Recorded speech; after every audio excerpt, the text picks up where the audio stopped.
साथियों, हमारे YouTube channel पे आपका फिर से एक बार स्वागत है, अभिनंदन है।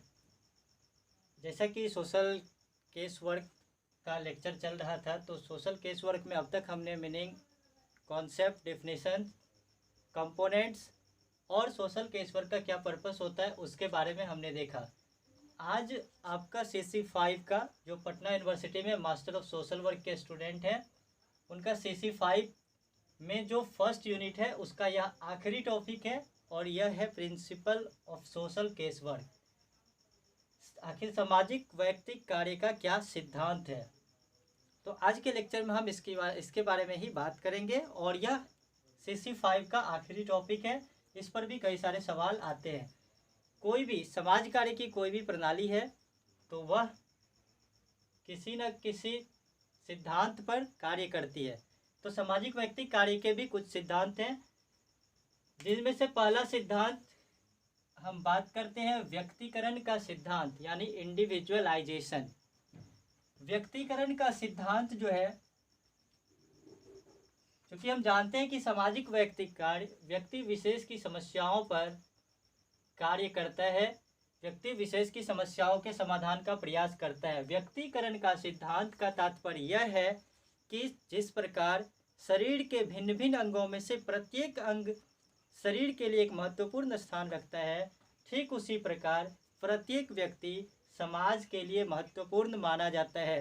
समाज में प्रत्येक व्यक्ति की भागीदारी अगर होती है तो वह समाज सुचारू रूप से चल पाता है।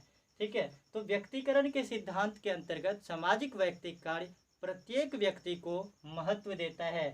अगर समाज में कोई भी एक व्यक्ति समस्या से ग्रसित है तो हमने पहले भी कहा कि वह समाज कभी विकसित नहीं कहा जा सकता।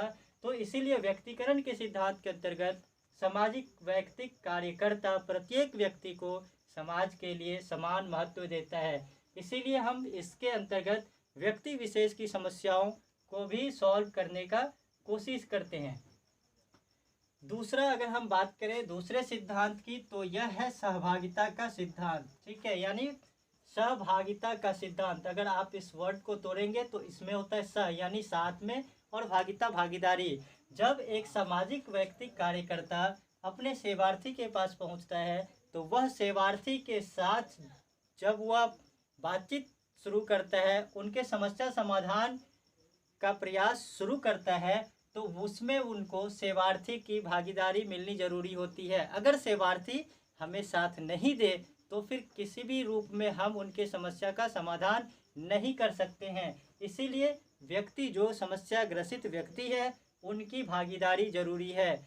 इसीलिए हम जब भी सामाजिक वैयक्तिक कार्य के अंतर्गत अपने सेवार्थी के पास पहुंचते हैं तो वहां पर सेवार्थी के द्वारा भागीदारी देना जरूरी होता है। जैसे मान लीजिए अगर सेवार्थी है और वह अपनी समस्याओं को छुपा रहा है या फिर बता रहा है लेकिन सारी बातें नहीं बता रहा है, तो निश्चित रूप से वहाँ पर उसके समस्या का समाधान में प्रॉब्लम आएगा। और यह जो सहभागिता का सिद्धांत है, इसके अंतर्गत जो वैयक्तिक कार्यकर्ता होता है उन्हें भी अपने सेवार्थी के साथ, उस समस्याग्रस्त व्यक्ति के साथ एक अच्छे संबंध बनाकर रखना होता है, ताकि वह सेवार्थी उन्हें इस प्रोसेस में, ये जो हम उनके समस्या समाधान के लिए काम करते हैं, तो उसमें उनकी भागीदारी मिल सके। अब हम तीसरा जो सिद्धांत है वो है गोपनीयता का सिद्धांत।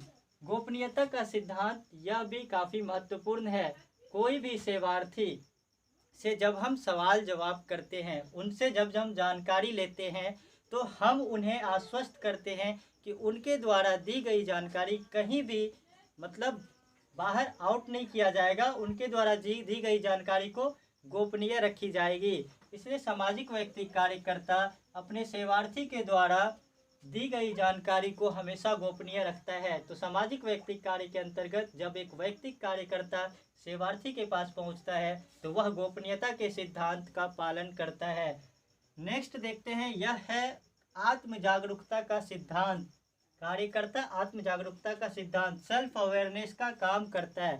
कार्यकर्ता जब भी जाएगा अपने सेवार्थी के पास, जब भी वो जाता है तो वह क्या करता है, हमने पहले भी देखा है कि सोशल वर्क के अंतर्गत हम समस्याग्रस्त व्यक्ति हो या फिर समूह हो या फिर समुदाय हो, जो भी हो, हम क्या करते हैं, उनके इनर स्ट्रेंथ को डेवलप करते हैं। तो यह आत्म जागरूकता का सिद्धांत जो है, इसके अंतर्गत कार्यकर्ता क्या करता है, सेवार्थी के को उनकी आत्म जागरूकता को वह बढ़ावा देता है, अर्थात वह उनको इस लायक बनाता है, उनके जो मतलब समस्या समाधान में उनकी जो कैपेबिलिटी है, उनकी जो क्षमता है, उनमें उसका क्षमता वर्धन वो करता है, और व्यक्ति को यह एहसास दिलाता है कि व्यक्ति उस समस्या का समाधान कर सकता है, यानी मोटिवेट करता है उसको। आत्म जागरूकता का सिद्धांत यही है। नेक्स्ट हम बात करेंगे पर्यावरण आशोधन एवं अहम समर्थन। ये क्या है, environmental modification and ego support. तो पर्यावरण आशोधन के बारे में हम सबसे पहले बात करेंगे। पर्यावरण आशोधन की बात हम इसलिए करते हैं कि कोई भी व्यक्ति अगर समस्याग्रस्त है तो निश्चित रूप से यह जो पर्यावरण है उसके आसपास का, चाहे वो उसका अंतर पर्यावरण हो या फिर बाह्य पर्यावरण हो, यह निश्चित रूप से उसे प्रभावित करता है और उस पर्यावरण का भी उस पर असर पड़ता है।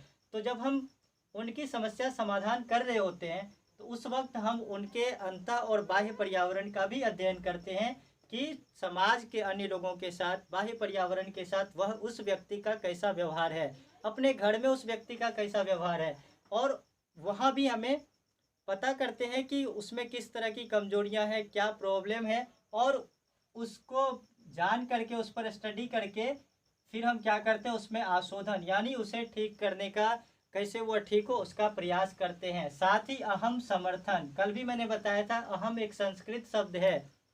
हम लगातार सामाजिक व्यक्ति कार्य के अंतर्गत व्यक्ति को खुद इस लायक बनाते हैं कि वह अपनी समस्या का समाधान खुद से करे और अपने आप को समाज के अनुरूप बना ले। समाज के अनुरूप बन जाने पर वह व्यक्ति सुखी जीवन की प्राप्ति करने में सक्षम होता है, और यह तभी संभव है जब व्यक्ति में अहम क्षमता का विकास हो। अहम क्षमता यानी मैं की क्षमता, मैं इस काम को कर सकता हूँ, मेरे से यह काम होगा, मैं ही करूँगा। जब उसके अंदर ये सारी बातें आने लगती है, वह खुद उस समस्या से लड़ने के लिए तैयार हो जाता है, उस समस्या का समाधान करने का प्रयास करता है, तो निश्चित रूप से उसकी जो समस्याएं होती है वह समस्या खत्म होती है।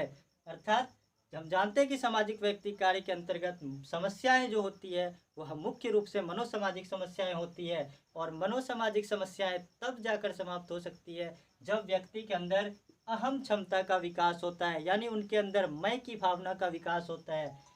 नेक्स्ट हम देखते हैं, यह है स्वीकृति का सिद्धांत, एक्सेप्टेंस। स्वीकृति का सिद्धांत की बात हम करेंगे अब। स्वीकृति का सिद्धांत यह बताता है कि जब एक कार्यकर्ता अपने सेवार्थी के पास पहुंचता है तो वह कार्यकर्ता सेवार्थी के द्वारा बताए गए सभी जानकारियों को ग्रहण करता है, स्वीकार करता है। जब सेवार्थी हमें बता रहा होता है तो उस वक्त कार्यकर्ता को किसी भी रूप में हस्तक्षेप नहीं करना चाहिए। जो जैसा कहा जाता है हमें वैसे ही उसे स्वीकार कर लेना चाहिए। हम ये नहीं करेंगे कि बीच में ही उनको रोक टोक नहीं कर सकते हैं। इसलिए क्या करना है, स्वीकृति के सिद्धांत के अंतर्गत सामाजिक व्यक्ति कार्यकर्ता जो जानकारी जुटाई जा रही है सेवार्थी के द्वारा उसको उसी रूप में स्वीकार करता है। तो यह था सामाजिक व्यक्ति कार्य का सिद्धांत। फिर से एक बार संक्षेप में देखते हैं, व्यक्तिकरण का सिद्धांत यानी प्रत्येक व्यक्ति का महत्व है समाज के लिए। हम किसी भी व्यक्ति को, चाहे समाज में 100 व्यक्ति में से एक व्यक्ति भी अगर समस्या से ग्रसित है, हम उस एक व्यक्ति को भी उसकी भी समस्या का समाधान करेंगे और उन्हें समाज की मुख्य धारा से जोड़ेंगे। दूसरा, सहभागिता का सिद्धांत। यहाँ पर जो है कार्यकर्ता और सेवार्थी के बीच आपसी संबंध अच्छा होना चाहिए। दोनों एक दूसरे को, दोनों की भागीदारी होनी चाहिए उस समस्या के समाधान में। फिर है गोपनीयता का सिद्धांत, यानी जो जानकारियां जुटाई जा रही है सेवार्थी के द्वारा, कार्यकर्ता क्या करेगा, उससे गोपनीय रखेगा, कहीं भी बाहर नहीं करेगा। फिर है कार्यकर्ता आत्म जागरूकता का सिद्धांत, यानी आत्म जागरूकता उनके अंदर खुद जो है उसको सेल्फ अवेयरनेस का काम करता है, यानी खुद से उसे इस तरह से जागरूक करता है कि वह अपने मतलब काम को करने के प्रति खुद वह अपने आप को डेवलप करता है, खुद से उस काम को करने के लिए आगे आता है। नेक्स्ट है पर्यावरण आशोधन एवं अहम समर्थन। जो भी अंतर पर्यावरण और बाह्य पर्यावरण में जो भी समस्याएं होती है जिसका प्रभाव उस व्यक्ति पर पड़ रहा होता है, उसमें हम क्या करते हैं, मॉडिफिकेशन करते हैं, उसको हम बदलने का कोशिश करते हैं, चेंज करने का कोशिश करते हैं, और अहम समर्थन है कि मैं की भावना का विकास उसके अंदर करते हैं। नेक्स्ट है स्वीकृति का सिद्धांत, और स्वीकृति का सिद्धांत यह कहता है कि मतलब कार्यकर्ता हमें जिस रूप में जानकारियां जो दे रहा है हम उसे उसी रूप में स्वीकार करें। तो यह था सामाजिक व्यक्ति कार्य का सिद्धांत। अगर कोई भी प्रॉब्लम हो आप हमारे इस नंबर पे व्हाट्सएप करके या फिर कॉलिंग के माध्यम से, दोनों यही सेम नंबर है, व्हाट्सएप और कॉलिंग के माध्यम से आप हमें कमेंट्स करके बताएं, या फिर यूट्यूब पे भी आप कमेंट सेक्शन में कमेंट करके बताएं वीडियो कैसा लगा, और आप चैनल को सब्सक्राइब कर लें। देखने के बाद आप खुद से, इस वीडियो को देखने के बाद आप खुद से क्या करें, इसे एक्सप्लेन करने का प्रयास करें। ये कोड वर्ड में बस पॉइंट लिखा हुआ है और मैंने उसको एक्सप्लेन किया, आप भी इसी तरह से करें। ये काफ़ी इजी है, कुछ भी रटने की बात नहीं है। इस वीडियोज़ के साथ यह जो टॉपिक है principle of social case work, इसके साथ ही आपका CC5 का जो यूनिट 1 है वह कंप्लीट हो गया। आप इस चैनल को सब्सक्राइब कर लें, बेल आइकन दबा लें, ताकि जो भी वीडियोज़ आगे आए हम देंगे यूट्यूब पर, वह जो भी अपलोड करेंगे वह आप तक तुरंत पहुँचे। ठीक है, तब तक के लिए bye, thank you so much.